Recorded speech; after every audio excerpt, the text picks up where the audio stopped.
Salutare și bine ați venit la un nou videoclip. Suntem în trenul Regio Brașov, în dorsura Buzăului și tocmai plecăm din stația CFR Brașov către linia 400, respectiv linia 403 către dorsura Buzăului de la Hărman. Așa că vă doresc viziunea plăcută. Este ora 16 și 15 minute și vom face aproximativ 55 de minute până la dorsura Buzăului. Este data de 18 februarie 2024 și vă doresc să înceapă călătoria. Acum magistrala 400 către Brașov, Miercurea. Am mai filmat zona aceasta, vă recomand videoclipul.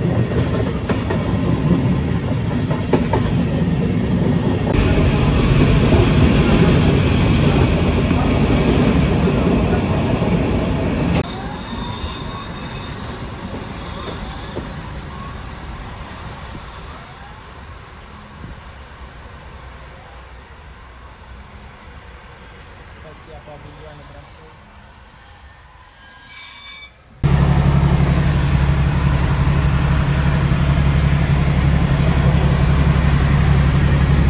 Din Pavilioane, acesta este trenul Regio 11339, Brașov, dorsura Buzăului.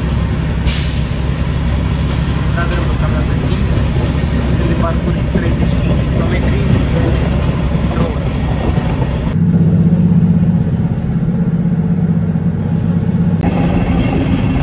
Intrarea de dorsura Buzăului, folosind magistrala 400.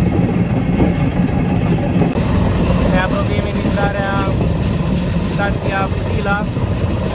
Vom trece peste podul de la Budilar.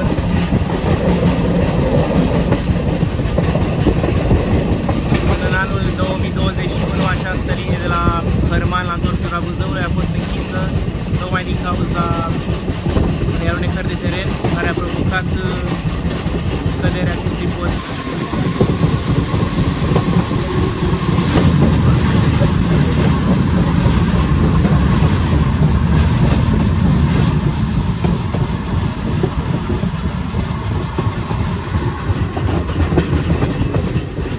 Linia nouă modernizată și intrăm în stația Budila.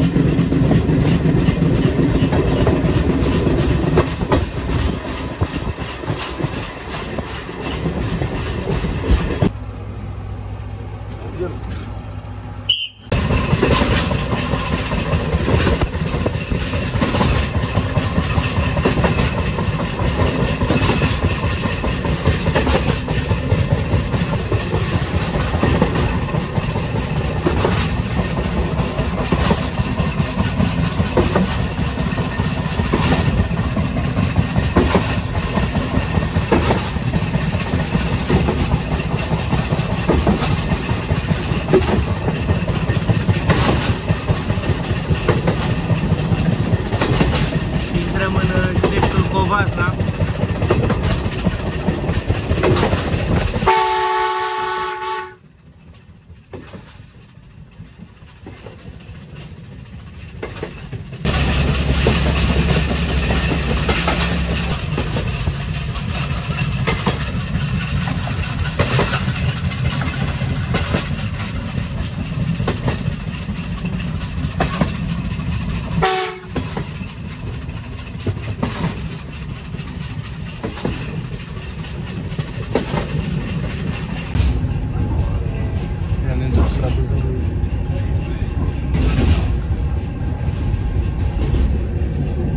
Comuna Valea Câinilor.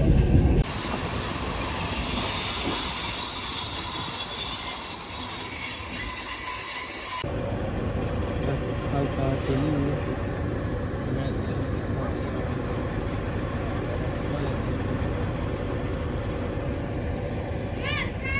Gata! Gata!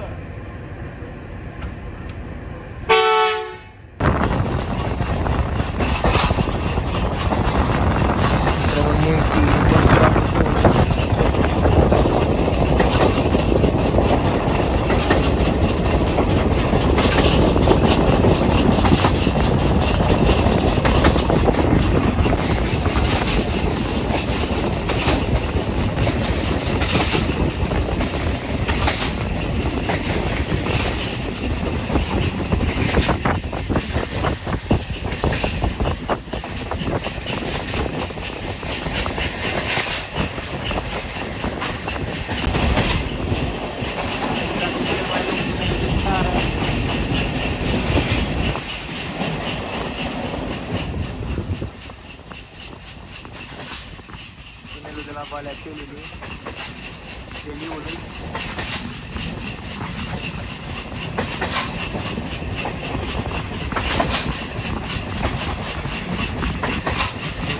Întorsura Buzăului.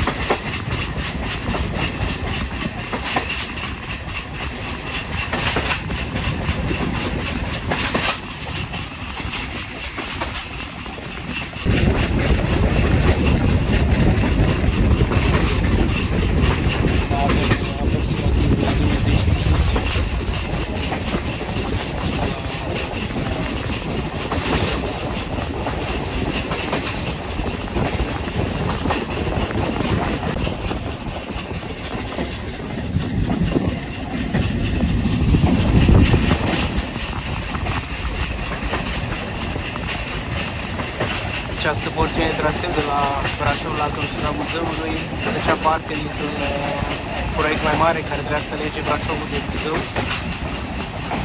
Dar acest proiect a fost părțit în două bucăți. Prima bucată a fost de la Brașov la întorsura Buzăului și de la Buzău la Nevoiașu. Aceste două tronsoane încă sunt funcționale. Dar trebuia să mai fie și a treia parte către la Nevoiașu, la întorsura Buzăului, pentru a lega cele două mari orașe, Brașov și Buzău. Dar proiectul n-a fost dus până la sfârșit.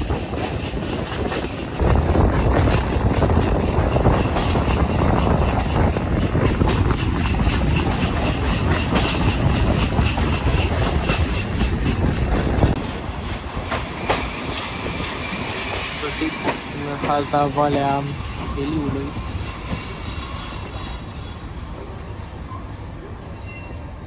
Între munți situată.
Linia 413 de la Cărman către întorsura Buzăului a fost închisă din 2013, când s-a prăbușit viaductul, până în 2023, în toamnă, când a fost reconstruit acest.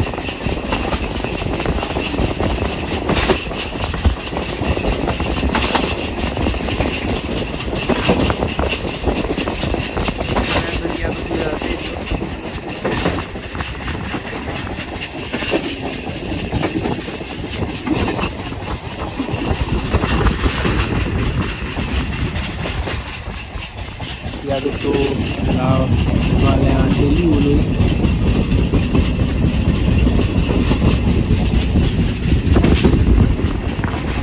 Apropiem de halta Poiana Florilor.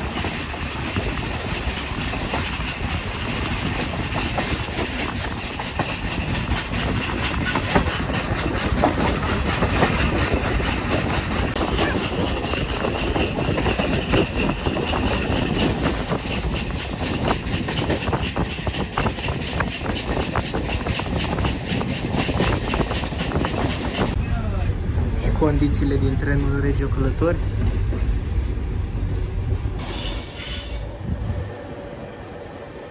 Halta Poiana Florilor. Urmează să traversăm cel mai mare tunel feroviar din țară, tunelul Teliu.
de la Teliu, de la Valea Teliului, și vreau să-mi iau rămas mult la voi. Concluzia traseului acesta de 33 de km între Brașov și Drosura Buzăului este unul destul de interesant, mai ales că are și peisaje fabuloase care seamănă cu cele de pe la Batra Dornei sau Sighitul Marmației. Și condițiile de călătorie este destul de bune și pe tip de iarnă. Așa că vă recomand să veniți și voi aici, inima munților. Așa că vă doresc vizionare plăcută.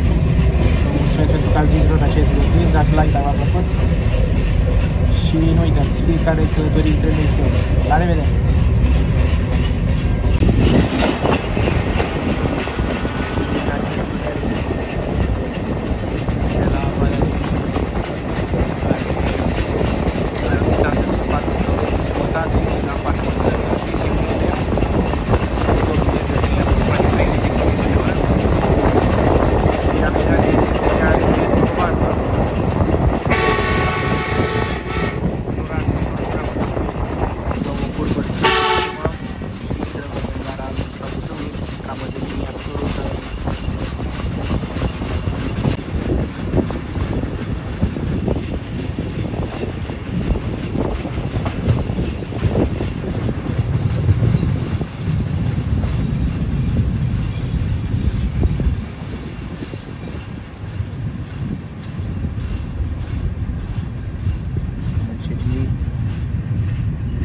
La ora acum.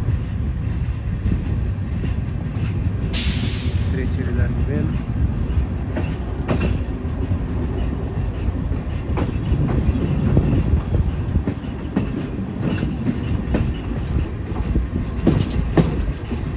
Intrăm în gara Drosura Buzăului.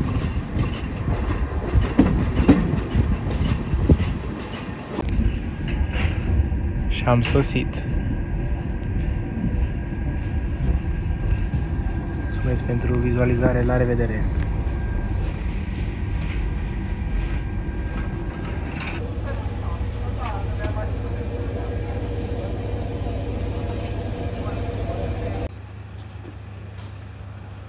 Și bine ați venit la un nou videoclip. Suntem în stația Drosura Buzăului și vom documenta de aici puțin locul, cât mai avem timp, în 10 minute, pentru că trebuie să plecăm înapoi către Brașov. Vă doresc vizionare plăcută. Trenul cu care am venit de la Brașov și clădirea stației Drosura Buzăului. Partea aceasta merge către Brașov, către Teliu și Brașov. Iar aici trebuia să se continue linia către Nehoiașu, Buzău. Dar de aici nu s-a mai continuat deloc și se oprește practic aici la trecerea aceea de nivel din față. Este data de 18 februarie 2024, ora 17:30. E o clădire interesantă aici, de munte, și se pare că au ecologizat-o anul trecut, chiar când au redeschis calea ferată de la Brașov la Drosura Buzăului, după ce a fost închisă timp de 13 ani din cauza prăbușirii podului de la Budila.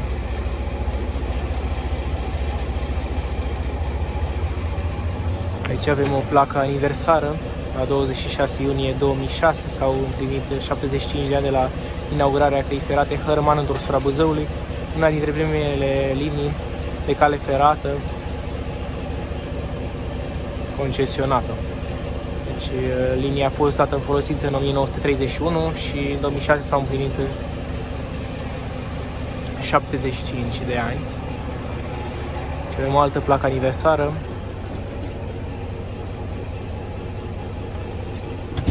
La împlinirea de 50 de ani. Și în anul 1981 s-au împlinit 50 de ani.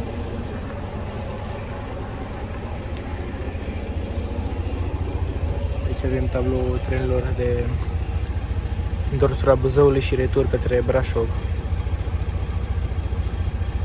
tabela clasică de plecări-sosiri.